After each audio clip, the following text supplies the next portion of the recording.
GMGT, yeah, GMGT. Good music, good times, we bring the good vibes. Where the culture lives, we ain't just nice, we real nice. Good music, good times. If you're now tuning in, we have our wonderful smart coach he big and he have sense. He big and have Mr. sense. Al Hardy. He is a life coach and he is an author. Tell us how you got here. How can I start? So number one, I'm a parent, I'm a father, I'm divorced, and I've been working with children. I've been working with men. So you have boys. Yes, I have boys. I have 3 boys and a girl. I owned a barbershop. Damn. So with that, Dealing with men. dealing with men, and then in my chair, a lot of guys would be talking and sharing, because that's a safe space, So that's really one of the safest space for men to have. And then my parents, they're in ministry. My mom, she's a doctor, and she was like, you should be a life coach. I played basketball, I coached. So she was like, you have that nurturing. Yeah, the training already for men, for people in general, but specifically for men. So I went through some courses, but it was just life, the courses, and then I got my mom to lean on, and she's a therapist. She's super dope, and it just took off. It took off from there.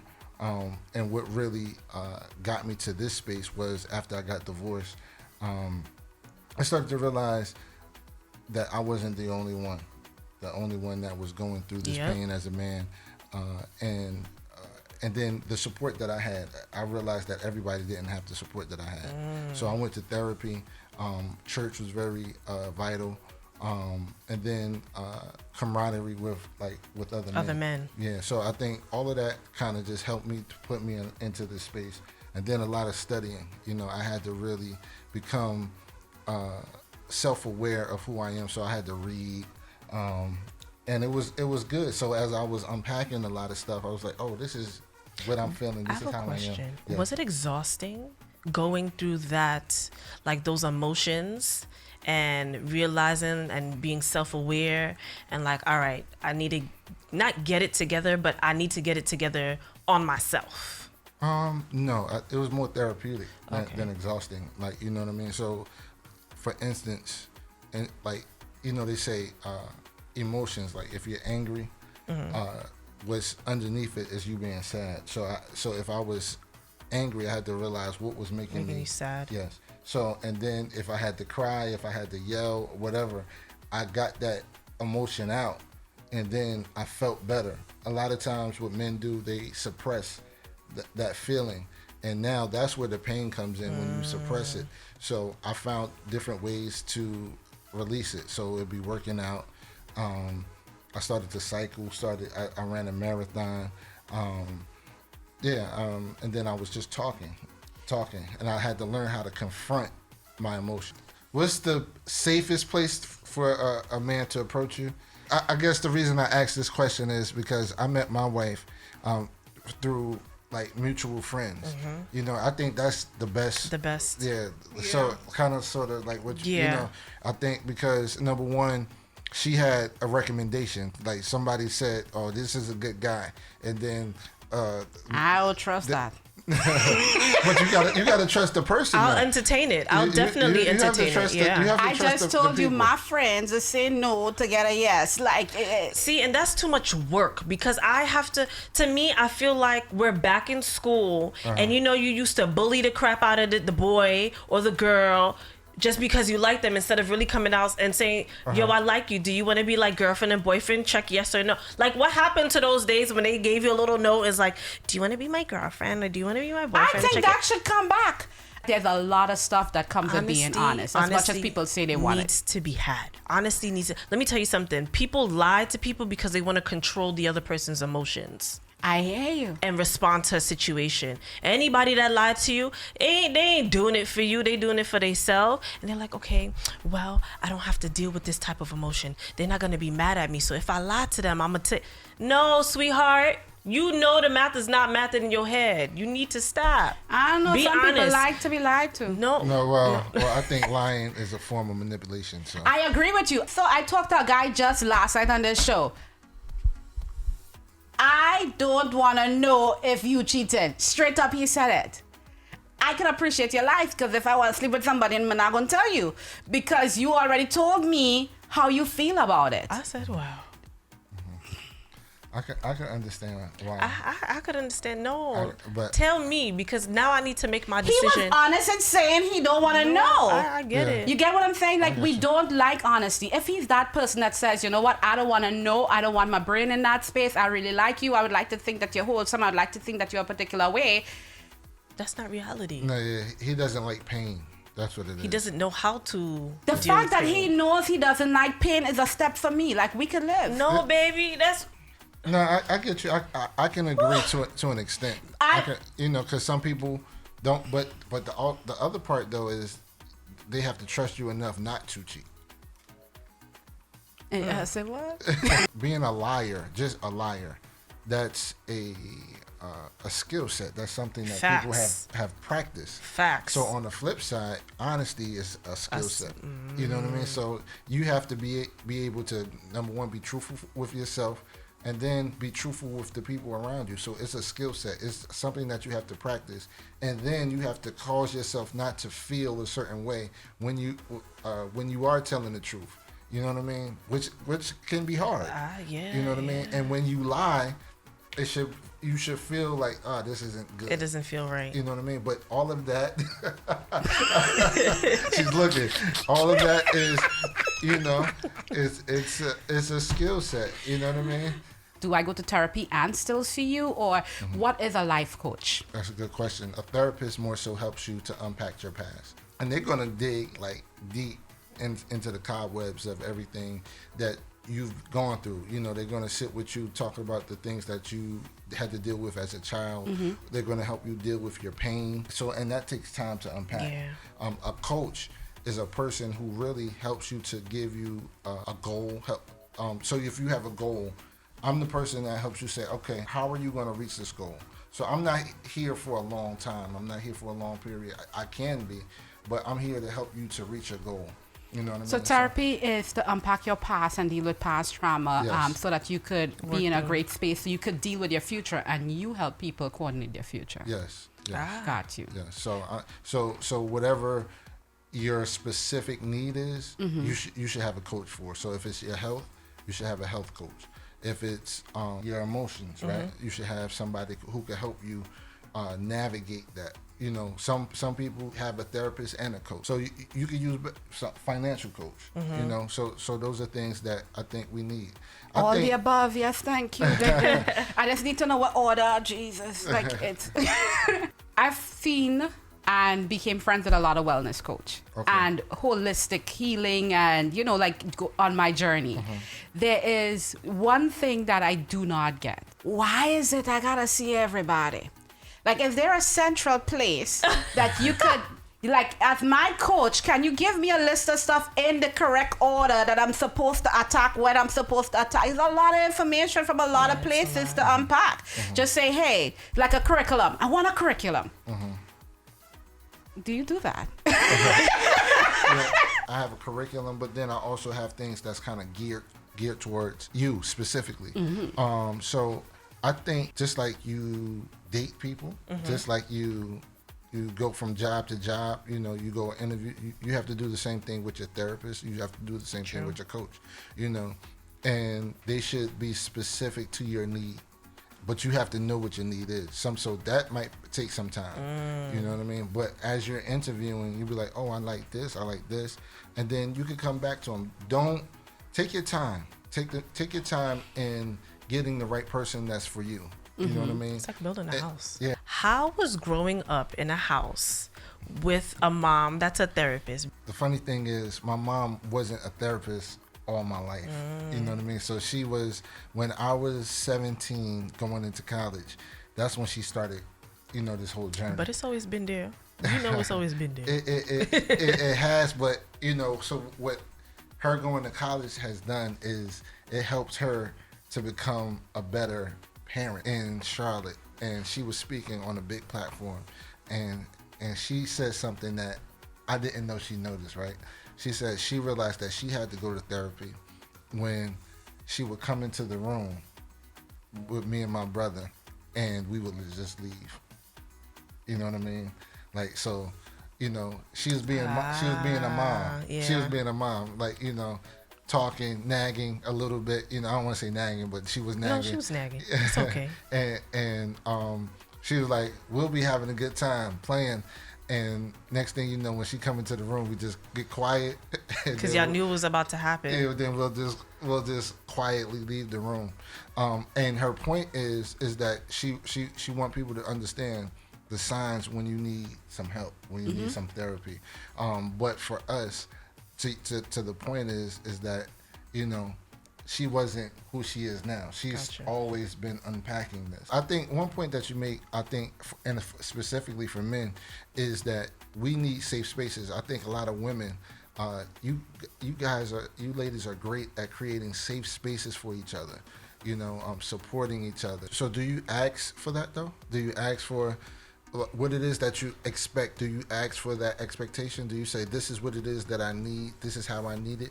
And I ask because I have a friend who passed away maybe 2-3 years ago, and his wife, she's grieving, but she'll say, this is what I need, right? She'll say, all right, I'm gonna need friend dates, you know, I'm gonna need to talk, I'm gonna need to, you know what I mean? And then it's our job to deliver, to provide. You know, so do you ask? You know what I'm saying?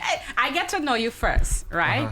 And I feel like when I get to a certain point, and there's no time limit on this, when I get to a certain point, if I feel like there's something in this situation that rubs me the wrong way, or it's consistently happening, not just, okay, something happened and, you know, we get over it, but something consistently happening that is not rubbing me the right way, we have a conversation about it. I'm going to say, hey, this is happening. This is how I feel about it. I don't think you as a person is wrong or right. I'm just saying this is happening and I can't continue if this continues to happen. Now, do we value it enough? And I say we, to fix that together and me accept that it's going to take time to blah, blah, blah. Or she said, you know what, you're doing too much, and it gets cut off. And I've had that situation with 2 people now, right? Well, it got cut off? Yeah. Okay. Because when I say cut off, I don't mean we just say we block each other. We just didn't. We're not in that same space. Where right. So I pretty much am in a space where I ask for what I want, like communicated, and I tell my friends, you need to tell me as well. One of our listeners asked, how can women support and encourage men's emotional health? That's a good one. So I think listening, number one, listening, right? Now, the tough part is getting some men to talk, but getting them in the right environment, right? So asking them the right questions, like, you know, what is it that you like to do? What spaces do you like to be in? And then when you figure that out, then you could ask the next question is, what is it that they need for support? You know, what does support look like? I think it's just really asking the question. Is what does that look like? What does and then, or even asking, what did help look like for you? You know, in different aspects of your life. And then if some men, they might not have had help. So what do you want it to look like? You know what I mean? I think I think that's a very healthy question to ask. So what does support look like to you? Yeah. Because I think we have this concoction in our mind, like, okay, if I'm always there, or I think we whatever our love language is, that's how we try to put it on other people, and that's not necessarily how they're going to be able to receive it. The other part too is, if you ask a man that question, he don't know how to answer. But his heart will open up, because he'll be like, man, she really wants to support me. I never really had this, you know what I mean? For some men, you know. So I think asking that question, you know, just asking the question. Also keep it in mind that we talk about this in relationship settings most of the time, like a man-woman relationship getting together setting. We have brothers that we don't have that communication with. We have uncles, we have cousins, people that we grew up, men that we grew up close with, that don't even know how to open up to women, because even though you grew up in the same house, the disconnect between a man and a male and a female is so, so apart. Like, if you're not in a relationship, start with your loved ones. Like, do you really want to support them instead of nagging them? As women, even if they're not our kid, we nag them. Yeah. Like, you need to get your shit together. You need to, like, we grew up in those households, and, not just from a relationship standpoint, but in, like with our family and friends.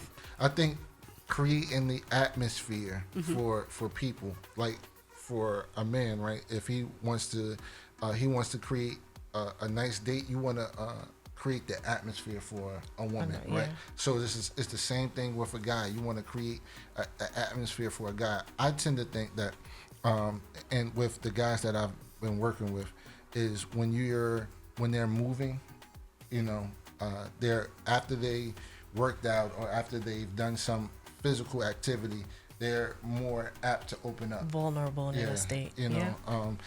Even sexually, men usually open up after sex more so than they do before sex. Yeah. You know what I mean? As opposed to, women. So, wait now. Where can people find you, just in case? Because we even really talk about you and your profession. We've just unpacking with you on drama now. No problem. As Mr. Al Hardy on Instagram. That's probably the best place to find me. You can DM me, you can follow me, and then you can see everything that I have on my page. With your book. Yes. Master of One. So Master of One is really about, it's called Jack of All Trades, Master of One. And the reason I call it Master of One is a play on the Master of None. You know how the people say, if you become a Jack of all trades, you become a Master of None. So I really had to start understanding how to become focused, narrowing down my vision, because we come in an era where, like, let's just say in hip hop, you see Diddy, for instance, you see him doing everything.